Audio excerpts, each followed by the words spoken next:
Well, hello, my dear friends. I hope that all of you are safe and sound wherever you are, and most importantly, healthy. So, guys, let me start this video by giving the good news first. And the good news is that we have become citizens of Canada.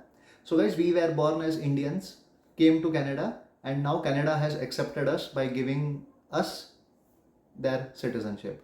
So, from now on, we will be known as IndoCanadians, proud Indians, and equally proud Canadians.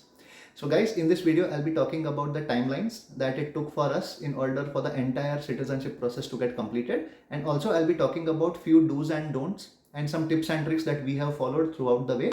Hopefully that will be helpful to you. So before jumping into the topic, I request you all to please watch this video till the very end. Subscribe to the channel, comment on this video, like this video, and share it with as many people as possible. And now, without further ado, let's just jump into the topic. So guys, for those of my friends who don't know, we had to submit 3 applications in total, 2 adult and 1 child application. My daughter Amy is a Canadian citizen by birth, so she did not apply again for the Canadian citizenship. So it was just Sim, me and Arman who had applied for Canadian citizenship. Since we were applying as a family, we were not able to submit our application online, and we had to do it the old school way, which is by sending a paper-based application to CIC. So we sent it through Canada Post by getting all the documents, applications, and sending the actual paper-based application to them, along with all the printout of barcodes and all the supporting documents that we had to send.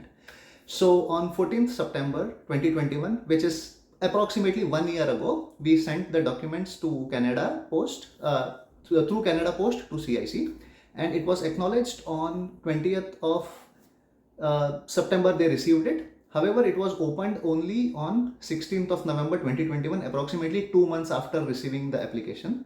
And we got a notification that they'll be applying, they'll be starting to process our application from that point onwards. Guys, after getting the acknowledgement that our application was received and will be starting to get processed on 16th November 2021, the next update that we got after 2 months on 12th Jan 2022, that the background verification for the 3 of us had been completed. Guys, this was a major milestone for us because background verification involves a lot of different checks, criminality checks, background verification, and all those things. So it was a big relief for us that at least one of the major milestones had been achieved. And on 12th Jan 2022, the status was updated from in progress to completed. Guys, the next major update that we got was on 16th March that our test activity, the citizenship test activity, had been updated, and we were invited to take the citizenship test anytime between 21st of March 2022 till April 10th 2022. So essentially you get a 3-week time period in which you can appear for the test. So how to prepare for the test and what all things you need to take care, I'll be making a separate video about that. But to summarize in one line, you have to study everything from the Discover Canada handbook that you get along with your citizenship application. Okay, so nothing else to be studied. You can download it, you can refer it from multiple things, but all you have to study is from the Discover Canada handbook. So we gave the test on 30th of March 2022, and the result was updated the next day on 31st March 2022 that the test activity had been successfully completed. So Sim and I both managed to get 20 on 20. The only reason for this is because we had started to study diligently from the day we sent our applications, because we knew that 3-week time period is too less to study, and especially with 2 kids it becomes very difficult. So the only suggestion that we would like to give you is start preparing from the day you submit your application. So guys, after 31st March 2022, the update we got was our language test had been completed. The next major update that we got was after around 45 days, and that was on 18th of May 2022, that 3 updates had happened on our applications. One is the physical presence activity was marked as completed, language skill activity was also marked as completed, and prohibitions activity was also marked as completed. Guys, these 3 are major milestones, and essentially there was nothing much left apart from the oath ceremony.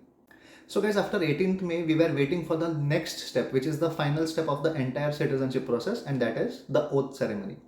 That happened approximately after 1 month. On 16th June 2022, we got an update that we are scheduled for an oath ceremony on 29th June 2022. and that will be online. So guys, this is a bit disheartening for us because we wanted to attend the oath ceremony in person and experience the whole citizenship ceremony taking place in front of us, like in person. But because of COVID, that did not happen, and we had to attend a virtual online ceremony through Zoom. So we got the details approximately 10 days to 1 week in advance before the actual ceremony date. And you have to cut your PR cards in front of the officer, and they'll assess whether you have done it, and they'll be taking an oath. And guys, that is pretty much it. So if you were attending the citizenship ceremony in person, you would be getting the citizenship ceremony certificate immediately after the ceremony. But since this was Zoom, we had to send a scanned copy of the form that they had sent it to us, the citizenship ceremony form. And on receiving the form, they'll be sending us the certificate. So we received the certificates approximately after 15 days to 21 days, 2 to 3 weeks after the ceremony. And guys, that is pretty much it. After that, we have applied for our Canadian passport. I'll be talking about the Canadian passport application process in a separate video. So guys, now is the time for some do's and don'ts. If you are just like us, sending the family based application, then what we would recommend is send it in one big application, like one big envelope of Canada Post. So one family application contains multiple different applications. So we had just sent one big envelope of Canada Post to CIC that contained 3 applications, 2 adult and 1 child. So this way what will happen is your application is treated as one family application, and individual applications are not processed by other people. So one person will process all 3 applications together simultaneously. So whatever updates happened on our application was same for Sim, same for Arman, and same for me.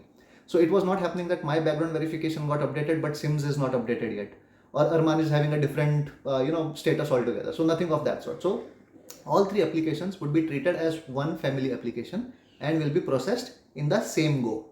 Second point is we could have done it this way also. So I could have applied online and Sim could have applied with Arman through postal application. But this way, my application would be processed separately and Sim's and Arman's application would be processed separately, which we did not want. Because then my oath ceremony would be on a different date, following a different timeline, and their ceremony would be at a different date, different time. So we did not want that, because essentially what will happen is if my ceremony happens earlier, then I have to apply for Canadian passport earlier, and there will be at a different date. So basically the point that I want to make is I did not want to have any difference between my application and their application. So I wanted everything to be processed in one go, so that we get 3 citizenship certificates, we apply for passport together, and we reduce our journeys to Service Canada, Service Ontario offices. Okay, because it's a time consuming process, we all know. So guys, the timeline which was mentioned on CIC website when I was applying for Canadian citizenship 1 year ago was exactly 12 months, 1 year. But now it has been updated to 27 months. But guys, this is just an average. It depends on you, on how well you give your application, how well you draft your application, that determines the actual timeline. So even though my average timeline when I had applied was 1 year, my application was processed in 9.5 months. There were a couple of reasons behind it. First is you have to be as precise and as concise as possible.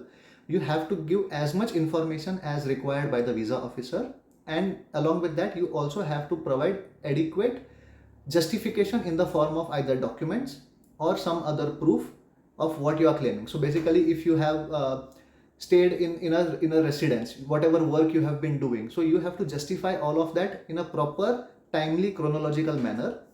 This way the visa officer needs everything he needs to know in front of him through your application.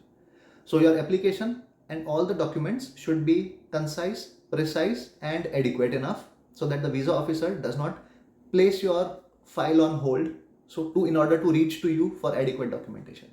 So guys, with this I end this particular video. I hope you like the contents of it, and if you really do, you know what to do. You have to subscribe to the channel, comment on this video, like the video and share it with as many friends, family and relatives as possible for whom this will be helpful and useful. And guys, also you have to comment how much time it took for your citizenship application. Do let us know in the comment section. So with this I say goodbye, take care, much love and stay safe.